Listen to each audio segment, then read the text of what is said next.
Lord is my shepherd, I shall not want. He maketh me to lie down in green pastures.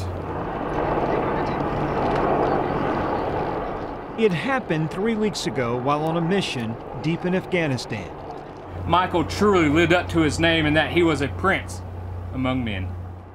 Sergeant Michael Prince, hit by enemy fire, made the ultimate sacrifice for his country. Sergeant Prince never left a man behind no matter what was going on. And the military promised never to leave him nor his family behind.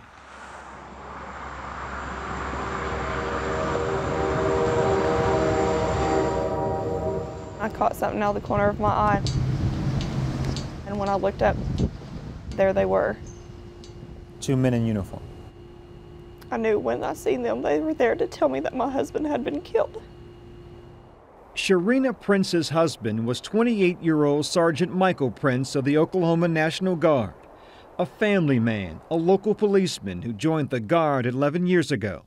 Never in my 27 years of life would I ever thought that I would have been a widow. A rocket-propelled grenade took his life and changed hers. I understand you collapsed. I hit my knees. They came in and shattered my world.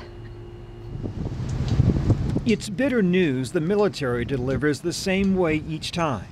A service member of equal or higher rank and a chaplain show up in uniform. There have been 12 such notifications in Sergeant Prince's unit since July. Their whole life, changes in a blink of an eye. It was Captain Franklin Alexander and Chaplain Jeremy Dunn who knocked at the Prince family door with this sober news.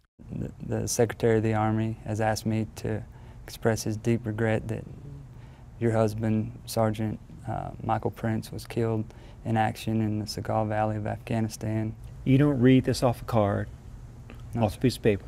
No, sir. You look him in the eye. Yes, sir. And you tell him. Yes, sir. A message not only hard to hear, but difficult to deliver. How do you manage all that when you're in the midst of all that grief? It's hard. I just about lost it when she told her daughter. Her 4-year-old. I think that's the hardest thing I've ever done. What'd she say to her daughter? She said, "These men are here to tell you that Daddy's not coming home." And that's how it begins, what the military calls the dignified transfer. From the battlefield in Afghanistan to Dover Air Base to Sergeant Prince's home state of Oklahoma. A service member stood by his side, part of the soldier's creed, leave no man behind. Oh my God!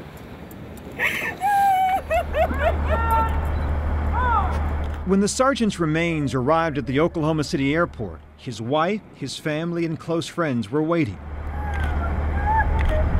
There was grief and pride in equal measure. What did you say to your husband today when you were at the airport? It's like you two were talking for a while.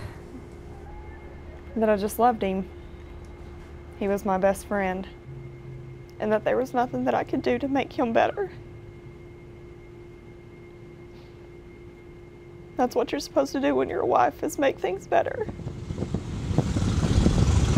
Neighbors couldn't make it better either, but thousands tried.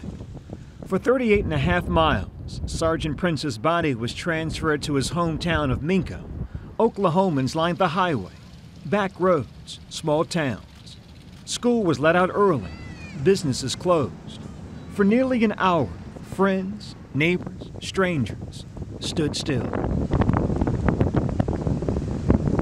To see people that I've never met, never seen a day in my life, cry for the life of my husband because he was lost and died for their freedom made me feel really proud.